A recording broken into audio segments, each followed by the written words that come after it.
नमस्कार, सिटीजन आवाज़ में आपका स्वागत है।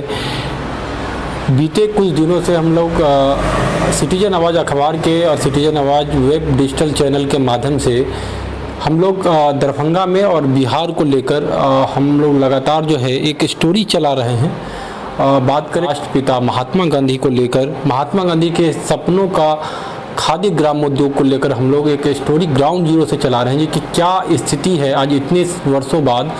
जो ग्रामीण गांवों को जोड़ने को लेकर, स्वरोजगार को लेकर, ग्रामीण रोजगार उत्पन्न करने को लेकर जो बना था, गांधी के सपनों के स्वरोजगार को लेकर आज खादी ग्रामोद्योग की स्थिति क्या है। लगातार सिटीजन आवाज़ के माध्यम से ग्राउंड जीरो से हम रिपोर्टिंग दिखा रहे हैं।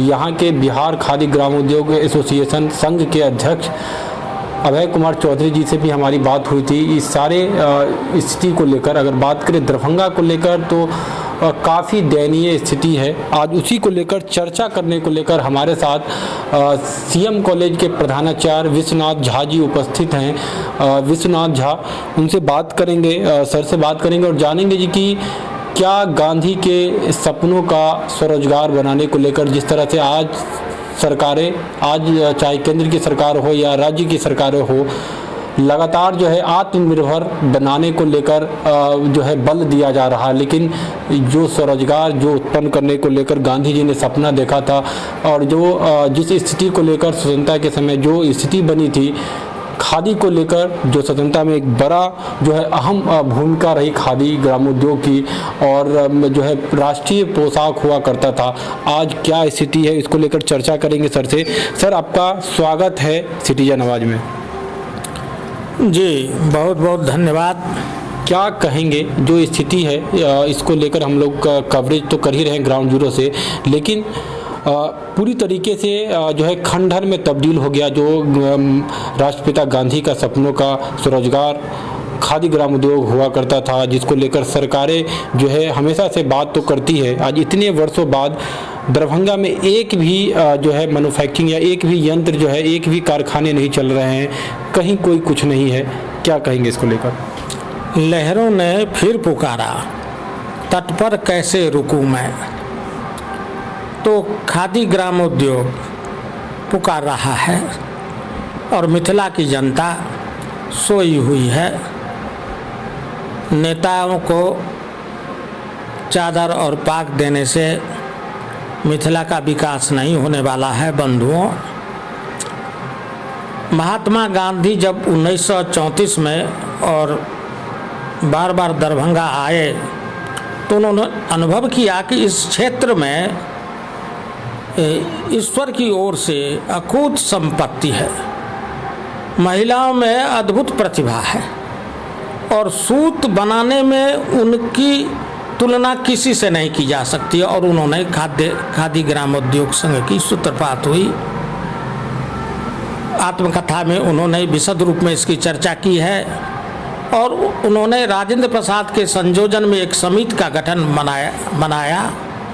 यह दौर था जब विदेशी परिधानों का बहिष्कार हो रहा था और देसी परिधानों के क्षेत्र में हम आगे बढ़ने के प्रयास कर एक आंदोलन का रूप ले लिया था, खादी आंदोलन। लेकिन स्वाधीनता के बाद जैसे फणीश्वरनाथ रेणु के मैला आंचल के उपन्यास का एक अद्भुत गांधीवादी पात्र वामन दास मारा जाता है, ठीक उसी तरह से खादी ग्रामोद्योग चल रहा था, अच्छे ढंग से चल रहा था। लेकिन स्वाधीन भारत में महात्मा गांधी के सभी जैसे अच्छे कार्यक्रमों का, यहाँ तक कि उनके कस्मों को भी हमने बेच डाली, निराला के कलमों को भी हमने बेच डाली। उसी तरह से खादी ग्रामोद्योग को भी आपने सही कहा, खंडहरों में बदल दिया गया है। लेकिन ऐसा नहीं है कि उसका स्रोत समाप्त हो गया है। उस खंडहर में भी हम फिर से नई इमारत खड़ा कर सकते हैं, फिर से उद्योग खड़ा कर सकते हैं। आप अभी हमसे आपने प्रश्न किया है और मैं कुछ ही दिनों के बाद हमारे माननीय उद्योग मंत्री हैं बिहार सरकार के शाहनवाज हुसैन साहब, मिथिला के सपूत हैं, मैं उनसे मिलने जा रहा हूं और उन्हें यह ज्ञापन दूंगा कि आप नया जो भी करें करिए, ज़रूर करिए, लेकिन जो हमारा पहले से ही खादी आंदोलन है या मधुबनी चित्रकला है या सकरी चीनी मिल है, उसमें खादी ग्राम उद्योग स्वतंत्रता आंदोलन का ध्वजा रहा है, स्वतंत्रता आंदोलन की संस्कृति रही है। अगर खादी ग्राम उद्योग को हम जीवंत नहीं करते हैं तो मेरा मानना है कि 15 अगस्त को आप ध्वज को फहराते हैं, उसका कोई अर्थ नहीं होता है। आप जब गांधी के सपनों के भारत का निर्माण नहीं कर सकते, अगर खादी आंदोलन और खादी के को उद्योग का दर्जा नहीं दिला सकते, एक पटना में मॉल खोल दिया गया है, पटना में खोलने की चीज़ खादी नहीं है। गांधी ने कभी नहीं कहा था कि पटना में और दिल्ली में और बम्बई में यह गांव का उद्योग है, गांव के लोग जो पलायन करते हैं नहीं करेंगे। खादी ग्राम उद्योग को गांव में, यही मिथिला में, रहिका में, दरभंगा में, लोहा कपसिया में, और केंद्र था इसका मधुबनी, विशाल इमारत अभी भी इतिहास का साक्षी है।